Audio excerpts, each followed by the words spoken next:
Good afternoon, ladies and gentlemen. Good afternoon. On behalf of the National Board of GMM, it is my distinct pleasure to call the first general meeting for the year of 2025 to order.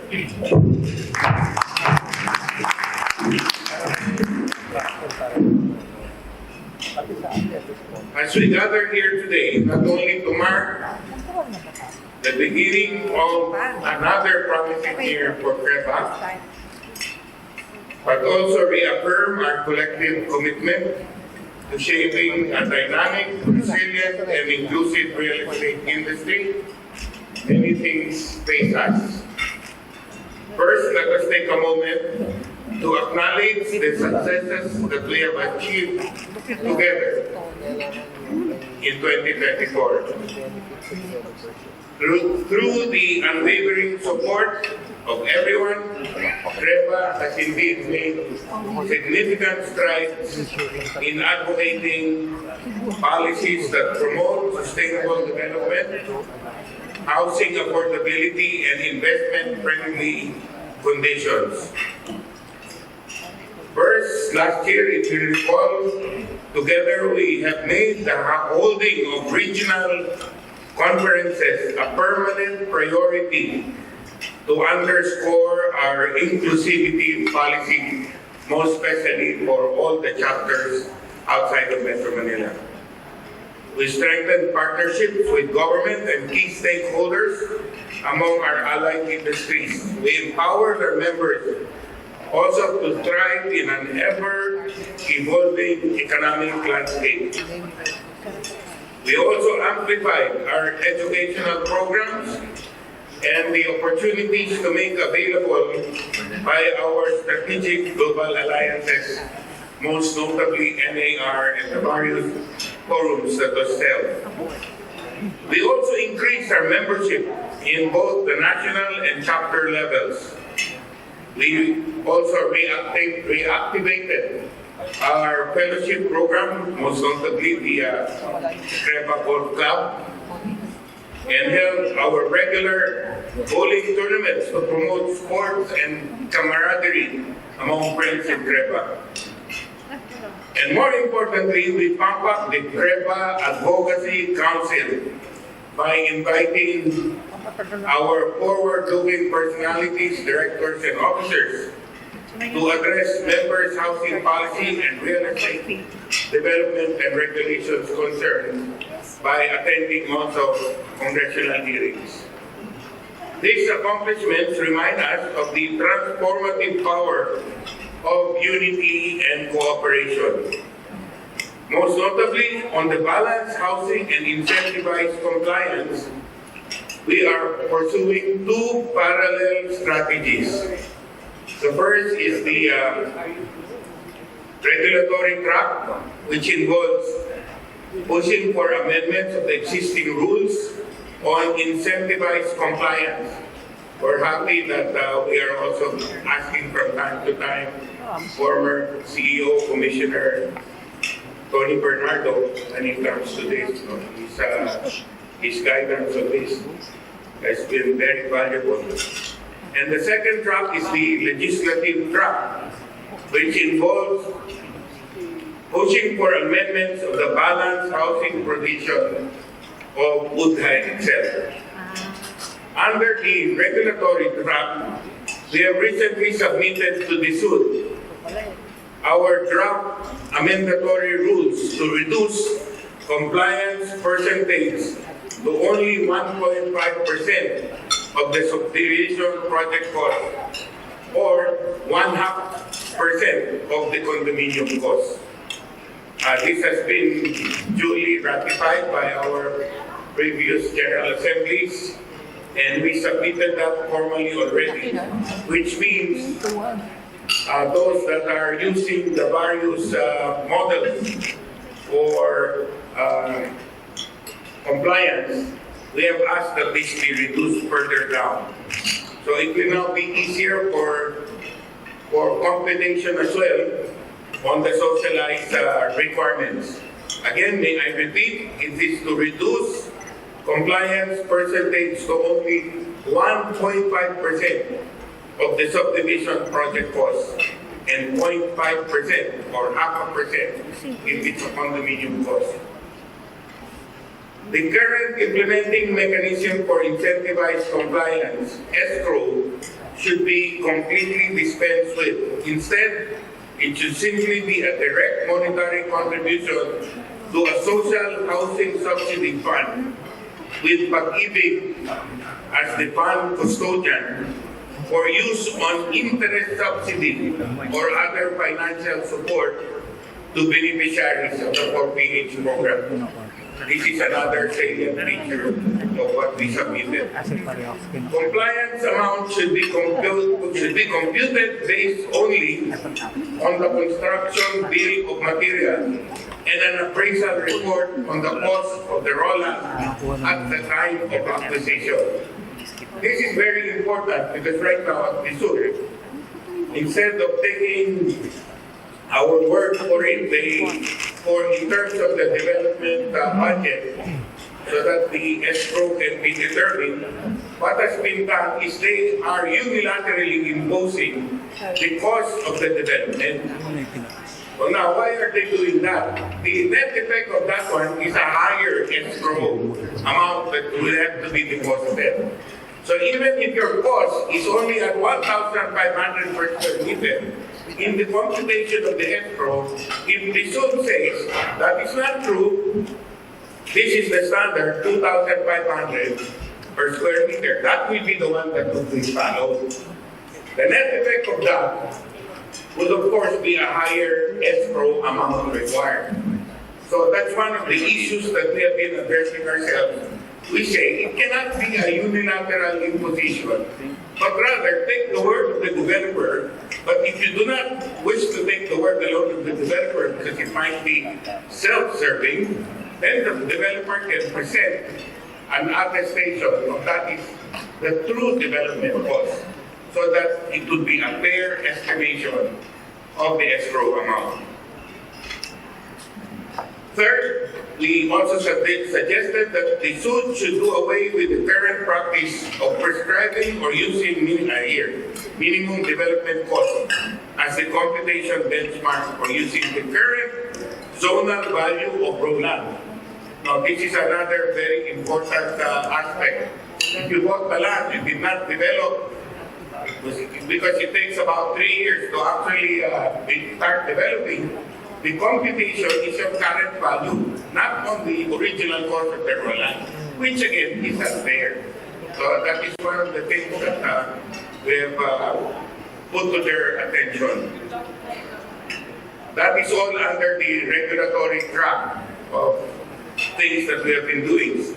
Second, under the legislative track, we have also formulated suggested a draft bill wherein incentivized compliance would be included in the list of alternative modes of compliance allowed by UDA. So there's another way of satisfying the requirements. Our aim here is so that the regulatory reforms we have proposed will be written on the law itself, so they may not necessarily be revoked or changed at any time by the agencies concerned. This is very important because not unless it is written clearly in the law, then it will always be subject to change by the different administrations. The BIR was also reported to be in the process of drafting new regulations which would require the seller to remit the output VAT based on the entire gross selling price upon issuance of a billing or invoice to the buyer, regardless of whether the latter has already paid. On behalf of the major developers and the rest of CREVA members, we call for the retention of the existing regulation, wherein BIR officials agreed and clarified that there was no cause for immediate concern as of now, as the purported new regulation was not under consideration and that the provisions of the National Internal Revenue Code pertaining to installment sales remains unchanged under the EOPT Act. To further streamline processes, BIR plans to come up with a regulation wherein sales on deferred payment will be treated in the same manner as sales on installment. Regulations governing the credible withholding tax, particularly the outdated RR number 298 would soon be overhauled, and CREVA has committed to lend its comments on this. So calling on our consultants here, those that are involved here, maybe you can sit in the technical working committees that can submit recommendations. Also recently, Congress called for a hearing of major developers and concerned agencies to assist delays in the delivery of housing units. This happened only about a week ago. It was an opportunity for us to point out major roadblocks to housing delivery and to push for immediate rollout of housing one-stop processing centers, or HAPC, under the SUD. As we usher in 2020, well, just a little side note on that one. Not only was CREVA the one invited, but it also invited all the other real estate organizations, NAREA, SEDA, OSDA, so we were all represented there. But they also invited all the developers, the major developers, to get an immediate feedback.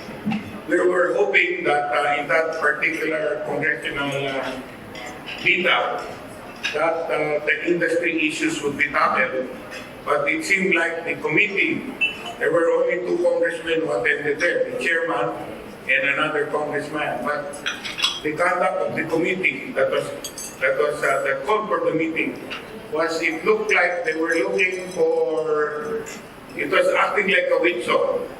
They were asking all the developers to explain the complaints that they have been getting. So we have a new committee in real estate in Congress, so it's going to be tough. No? But we will see what they can do with this. Mag-a-adjourn na naman kaya mawala na yan. As we usher in 2025, we are faced with both challenges and opportunities. The real estate and construction industries remain critical pillars of national growth. However, we must address pressing issues, including the lingering housing backlog against the backdrop of current demand-supply mismatch. That's what everybody is concerned about, and it seems like the topic of everyone. What they call the current demand-supply mismatch and the so-called oversupply. Okay, so we try to address that one by attending, by getting some public interviews to clarify that issue. We are reminded to become even more resolute in our commitment to create communities that are not only livable but also adaptive to the changing needs of Filipinos and the demands of a globalized economy. As CREVA has always been a staunch advocate for housing development and as a catalyst for progress, we are dedicated to addressing the 6.8 million housing shortfall that continues to challenge our nation. But we cannot do it alone. That is why we are thankful for the presence of the DILG in this forum. As stewards of global governance, the DILG holds the key to unlocking effective land use planning, streamlining housing and construction permits, and creating policies that foster urban and responsible development. Foster urban and rural development.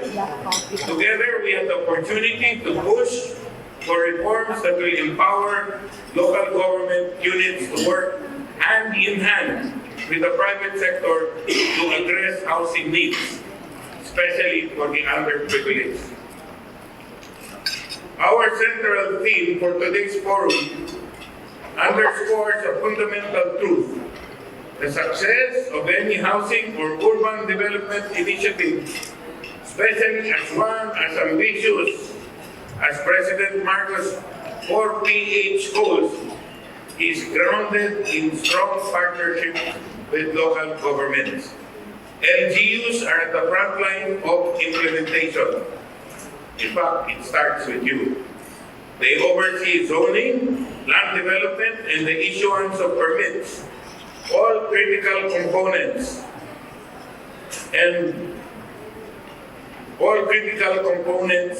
that make it feasible and sustainable.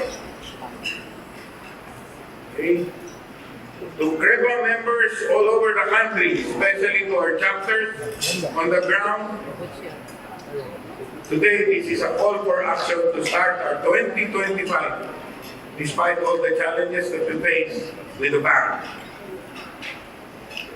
Let us strengthen our ties with LGUs, provide our technical assistance, and continue to advocate for housing policies that balance the interests of public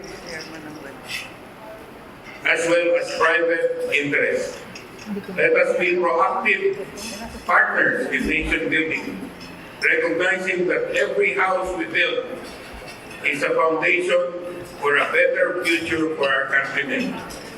In closing, I would like to express my deepest gratitude to each one of you for the trust, support, and dedication to CREPA's mission of a home for every Filipino.